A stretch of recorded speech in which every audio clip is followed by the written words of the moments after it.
ամենամեծ նմանությունը, որ մենք շատ հաճախ նմանվում ենք անիրավ դատավորին, հենց այդ արդարացումն է, ինչպես ասեց դատավորը, Աստծուց չեմ վախենում, մարդկանցից էլ չեմ ամաչում, հոգևորը, խիղճը, այլ ուղղությամբ է ուզում տանել մարդուն, բայց միտքը այլ ուղղությամբ է տանում։ Դատավորի կիրակին,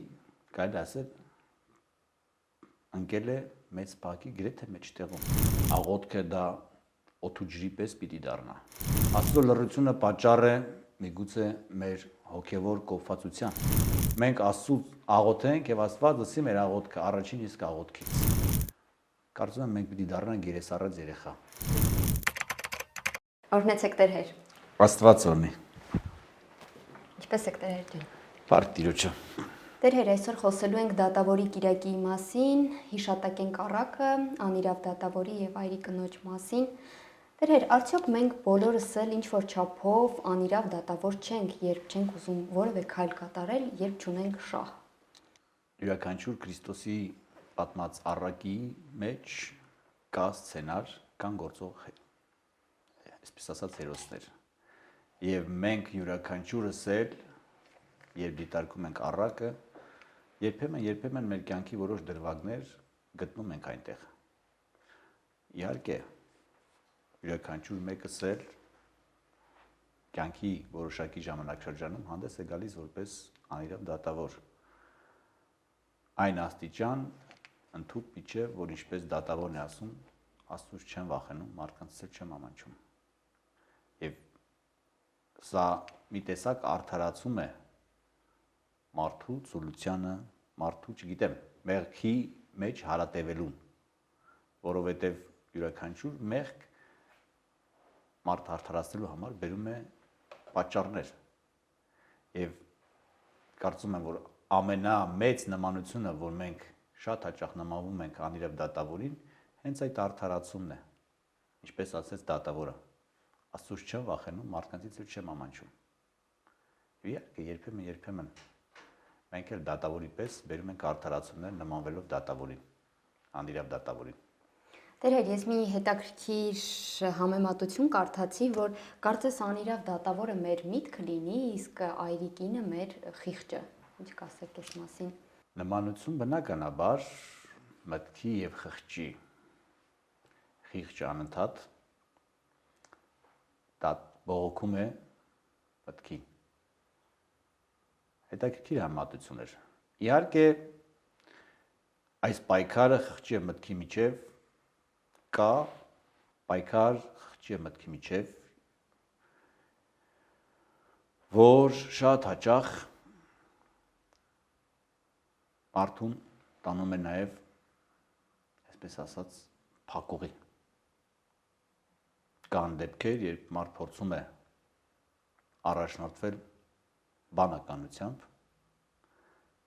բայց խիղճը եւ այսպես ասած հոգևորը լրիվ ուրիշ կողմ է քաշում։ Եվ կա շատ հաճախ հակառակը, երբ հոգևորը, խիղճը այլ ուղղությամբ է ուզում տանել մարդուն, բայց միտքը այլ ուղղությամբ է տանում։ Եվ բերելով, քանի որ մեծ պահքի մեջ ենք, բերելով այս պայքարը մեծ պահքի կոնտեքստ, նույն պահների պարագային շատ հաճախ մարդիկ հոգևոր առումով մղում ունեն պահք պահելու, ցանկանում են պահք պահելու, բայց որոշումը կայացնելուց հետո արդեն միտքը սկսում է բերել իր պատճառաբանությունները եւ բնականաբար վեր են բարձրանում պատճառաբանությունները չպահելու համար պահքը, չէ որ դու պատառող չես, չէ որ դու չես կարող, չէ որ դու այսպես եւ բանականորեն իհարկե մարդը առողջական խնդիրներ ունի եւ առաջին հերթին այդ մանր թվացող առողջական խնդիրներն էլ միտքը դարձնում է մեծ խնդիր պահք չպահելու համար։ Այնինչ մարդու հոգին հոգևոր պահանջ ունի պահք պահելու, բայց միտքը սկսում է բերել պատճառաբանություններ, արդարացումներ չպահելու համար։ Շատ հետաքրքիր համեմատություն արեցիք Տեր Հեր, անդրադառնալով առակի բուն էությանը, ո՞րն է այս առակի ու առհասարակ դատավորի կիրակի գլխավոր պատգամը մեզ։ Հետաքրքրականը որն է, որ դատավորի կիրակին կարելի ասել ընկել է մեծ բակի գրեթե մեջտեղում։ Ինչու՞։ Մենք բոլորս բակ ենք պահում եւ այս առակի հիմնական պատգամը, որ ուղղված է քրիստոնյաներին, դա հարատևությունն է։ Չձանձրանալը, չդադարելը։ Եվ ինչու է մեծ բակի մեջտեղում ընկած, որովհետեւ շատ հաճախ մարդիկ իրենց առօրյան դարձնելով բակը մի տեսակ ձանձրանում են, կորցնում են հետաքրքրությունը եւ դադարում են բակ պահել։ Եվ այստեղ որ գալիս է հենց դատավորի առակը եւ այրի կնոջ պատկերով օրվա առակը պատգամն է փոխանցում բակ պահողներին, որ չդադարել, հարատևել աղոթքի եւ հոգեվորի մեջ։ Եվ օրվա խորհուրդ, օրվա պատգամը հենց կարծում եմ, որ ամենա որ պիտի փոխանցվի մեզ հավատացյալներից, բակ պահող հավատացյալներից, հենց դա է։ Օրինակ ունենալ այրի կնոջը եւ չդադարել, չձանձրանալ քո առաքելության մեջ։ Օրվա խորհուրդը դա է։ Ինչպես ավետարանում է ասում, Հիսուս մի առաքել պատմեց, թե ինչպես պետք է անդադար աղոթել առանց վհատվելու։ Այստեղ կապը աղոթքի եւ վհատվելու, ձանձրանալու մեջ է։ Ցույց է տալիս, թե ինչպես պետք է աղոթքը ոչ թե պատճառ լինի հիասթափության, ինչպես շատ հաճախ լինում է մեր առօրյա կյանքում, որտեղ մարդիկ պատճառաբանում են Աստծո լռությունը իրենց աղոթքին հանդեպ եւ այդ լռությունը մի տեսակ դառնում է հեռացման պատճառ շատ հաճախ։ Եվ այստեղ ցույց է տալիս, որ չպիտի դադարել, ինչպես այրիկինը չդադարեց իր դատը պահանջելուց։ Այլ կերպ ասած, սա հոգևոր կյանքի մեջ հարատևության, չձանձրանալու, աշխատելու մասին է։ Եվ հենց բակի մեջտեղում էլ դրված է, որպեսզի ցույց տա, որ չպիտի հոգնենք եւ կիսատ թողենք այս մեծ բակի ճանապարհի կեսից հետ դառնանք։ Տերեր, շատերը ես նման մեկնաբանություն շատ եմ լսում, որ ասում են, ինչու պետք է ես անդադար աղոթեմ, եթե միևնույն Աստված գիտի, թե ինձ ինչ է անհրաժեշտ։ Հետաքրքիր է։ Մեր ծնողները նույնպես լավ գիտեն, թե մեզ ինչ է պետք։ Բայց դաստիարակության առումով հենց այնպես չեն տալիս։ Ճիշտ դաստիարակության մեջ ես այդպես եմ կարծում, որ այն ինչ որ մեզ անհրաժեշտ է, ծնողները տալիս են, իհարկե տալիս են, բայց երբեմն դաստիարակչական առումով տալիս են աշխատանքի դիմաց,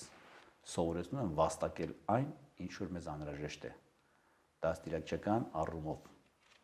Եվ Աստված ինքը նույնպես տալիս է, բայց մենք ծուլությունը համարում ենք մեղք։ Եթե մենք սպասում ենք, որ պիտի նստենք, սպասենք եւ Աստված ինչ որ մեզ պետք է պիտի տա, չարաչար սխալվում ենք։ Ճանապարհի ավարտին, ինչպես անառակ որդու առակի մեջ, հայրը սպասում է։ Հայրը սպասում էր, չէ՞։ Նստած սպասում էր որդու ճանապարհին։ Որդին ինչ։ Չքայլես դեպի հայրը, քայլես դեպի հայրը։ Ուրեմն մենք էլ պիտի քայլենք, պիտի քայլանենք, որպեսզի Աստված ընդառաջ վազի։ Հայրը չսպասեց, որ որդին մինչև վերջ հասներ, ճանապարհի կեսից հասավ իր որդուն։ Այնինքն Աստված տալիս է, բայց տալիս է ի պատասխան մեր աղոթքներին։ Եվ շատ հաճախ, ինչպես ասեցի, այդ աղոթքը նույնպես աշխատանք է։ Աղոթքը դա օդու ջրի պես պիտի դառնա։ Ինչպիսին պիտի լինի մեր աղոթքը այդ մասին։ Մեր աղոթքը պիտի լինի, իհարկե, սկսենք այնտեղից, որ երկխոսություն։ Եվ երկխոսություն ոչ թե, այսպես ասած, երեսառած երեխա եւ ծնողի միջև, որ միայն պահանջ լինի։ Ինչպես երեսառած երեխան է պահանջում ծնողից, սա եմ ուզում, նա եմ ուզում, եւ երբ ծնողը չի առնում, սկսում է կամակորության նոպաները։ Այլ պիտի լինի երկխոսություն։ Երկխոսություն առանց ձանձրանալու։ Աղոթքը պիտի լինի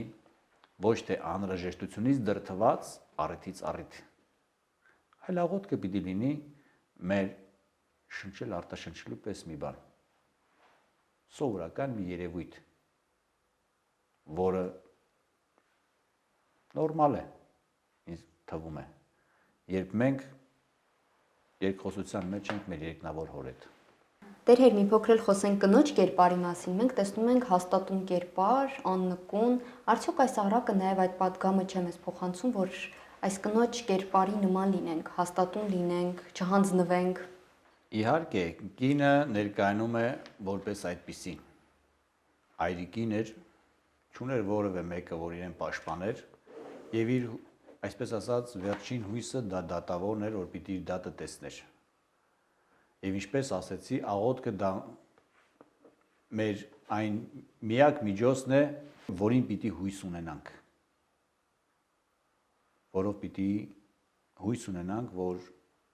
լսելի լինենք։ Լսելի լինենք մեր երկնավոր Տիրոջ կողմից։ Շատ հետաքրքրական է, որ դատավորը ներկայանում է որպես բացասական կերպար, եւ այդ բացասական կերպարի միջոցով բացահայտվում է Աստված, որտեվ եթե, ինչպես առակի մեջ ասում, եթե ինքը դատավորը, որ այդքան չար էր, ի վերջո տեղի տվեց այրի կնոջ խնդրանքներին, ապա մեր երկնավոր հայրը որքան որ բարի է, պիտի լսի մեր աղոթքները։ Նույն շեշտվում է կնոջ կերպարը, եթե կինը կարողացավ իր համառությամբ, այսպես ասած, հասնել իր ուզածին չար դատավորի պարագային, ապա մի փոքր համառությունը մեր հոգևոր կյանքում ինչքան մեծ բարիքներ պիտի պարգևի մեր սիրող ծնողի մոտ, երկնավոր հոր մոտ։ Շատ հետաքրքրական է, այստեղ հարաբերություն է ցույց տալիս դատավորի, ով չար էր, եւ Աստծո միջև։ Եվ այս երկուսին էլ գնում է, այսպես ասած, կարելի է պատկերացնել կինը, այրի կինը իր համառությամբ։ Եթե մի փոքր համառություն մենք կարողանանք դրսևորել, այրի կնոջ մի փոքր համառություն կարողանանք դրսևորել մեր Աստված եւ մարդ հարաբերության մեջ, ապա պատկերացրեք ինչքան մեծ հոգեվոր նվաճումներ պիտի ունենանք մենք։ Շատ հաճախ մենք դժվարություններից միանգամից հիասթափվում ենք, բայց փաստորեն այս առակն էլ կոչ է չհիասթափվելու, շարունակ որոնելու, թակելու, միջոց գտնելու։ Այո, յուրաքանչյուր պահքի ընթացքում այս դատավորի անիրավ դատավորի կիրակի ժամանակ ես կարող եմ իմ անձնական օրինակով ասել, նորանոր բացահայտումներ է տեղ ունենում եւ իմ կյանքը այս առակի պրիզմայով անցկացնելուց պարզում եմ նորանոր բացահայտումներ եւ կարծում եմ յուրաքանչյուր քրիստոնյա էլ այդ մեկ տարվա ընթացքը, երբ բացում է այս առակի պրիզմայով, տեսնում է թե իրապես այրի կնոջ համառությունը, տեսնում է եւ դատավորի անիրավությունը իր կյանքից ներս նորից ու նորից հաստատակամորեն փորձում ենք նմանվել այրի կնոջը, ունենալ նրա համառությունը։ Տերեր, հետաքրքրական է նաև այս հատվածը, որ պետք է շարունակ անձանձրույթ աղոթենք, բայց մենք չենք որոշելու, թե այդ շնորհը մեզ երբ կտրվի։ Այսինքն, երբեմն մենք երբ աղոթում ենք ու մեր պատասխանը չենք ստանում, կարծես նեղանում ենք Աստծուց, բայց պիտի հասկանանք, որ մենք չենք որոշում, թե մեզ երբ կտրվի այդ ամենը։ Աստծո լռությունը այստեղ տարբեր պատճառներ կարող է ունենալ։ Աստծո լռությունը պատճառ է միգուցե մեր հոգևոր կոփվածության, որովհետև ինչպես զավակը դիմում է ծնողին իր կարիքի համար, բայց ծնող ավելի լավ գիտի, զավակն այդ կարիքն ունի թե չունի։ Միգուցե ունի զավակը կարիքը այդ, չգիտեմ, պահանջվելիքի, բայց ծնողը հարկ է համարում ժամանակը։ Կարիքն ունի, բայց ժամանակը չէ։ Կարող է զավակը կարիքն ունի, բայց դաստիարակության առումով հարկավոր է վաստակել այն ինչ որ պետք է։ Աստծո լռությունը տարբեր պատճառաբանություններ ունի։ Նայած թե մենք կյանքի հոգևոր կյանքի որ հատվածում ենք գտնվում։ Սկզբում Աստված դռնում է, որովհետև սպասում է, որ մենք կոփվենք։ Հոգևոր առումով հասունանանք։ Օրինակի համար։ Մեր առաջին քայլերի դեպքում մենք Աստծուց աղոթենք եւ Աստված լսի մեր աղոթքը առաջին իսկ աղոթքից։ Կարծում եմ մենք պիտի դառնանք երեսառած երեխա։ Եվ պիտի սպասենք անընդհատ, որ մեր ամեն աղոթքին Աստված պիտի պատասխանի։ Անկախ նրանից աղոթքի մեջ ինչ ենք խնդրում, թե ոչ։ Աստված պիտի պատասխանի։ Եվ երբ օրերից մեկ օր Աստված դաստիարակչական առումով լռի, մենք պիտի թողենք ու հեռանանք Աստծուց։ Ինչ այդ աղոթքի պատասխանը օգուտ եղավ մեզ թե վնաս։ Դրա համար երբեմն Աստված դռում է հոգուտ մեզ, որպեսզի մենք հոգևոր առումով աճենք։ Աստված երբեմն լռում է, որովհետև ավելի լավ գիտի այդ պահին խնդրանքը մեզ օգտակար է, թե օգտակար չէ։ Բայց ամեն դեպքում կարծում եմ Աստված որպես սիրող հայր, ինչպես Ավետարանի առակում է ասում, շատ լավ գիտի, երբ պատասխանի մեր աղոթքներին։ Ուղղակի մեզ մնում է հարատևել այդ աղոթքի մեջ։ Այրի կնոջ պես անընդհատ այդ աղոթքը օգտագործել որպես մեր հոգևոր աճի համար։ Որտեղ ամեն անգամ, երբ մենք հարատևում ենք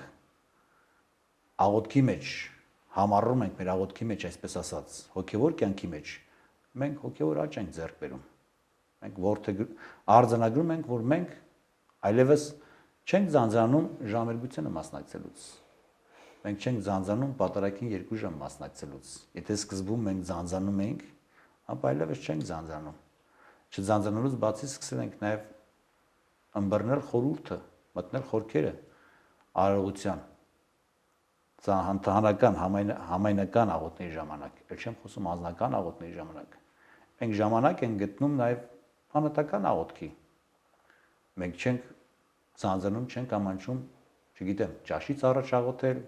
քնից առաջ աղոթել, գործից առաջ աղոթել, դա դառնում է մեր սովորական առօրյան։ Եվ այս ամենը գալիս է հենց այդ համառությունից,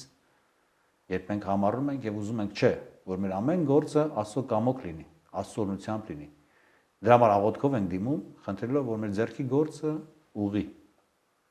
ուղի գարած գործս ձեռած մերուց։ Սա է, այս ամենը գալիս է հենց այդ համառությունից, աղոթքի մեջ հարատևելուց։ Եվ որպես օրինակ, որպես տիպար, կարծում եմ ամենան դա այրիկինն է։ Շնորհակալ եմ Տեր Հեր այս զրույցի համար։ Խնդրեմ, լավ եղեք։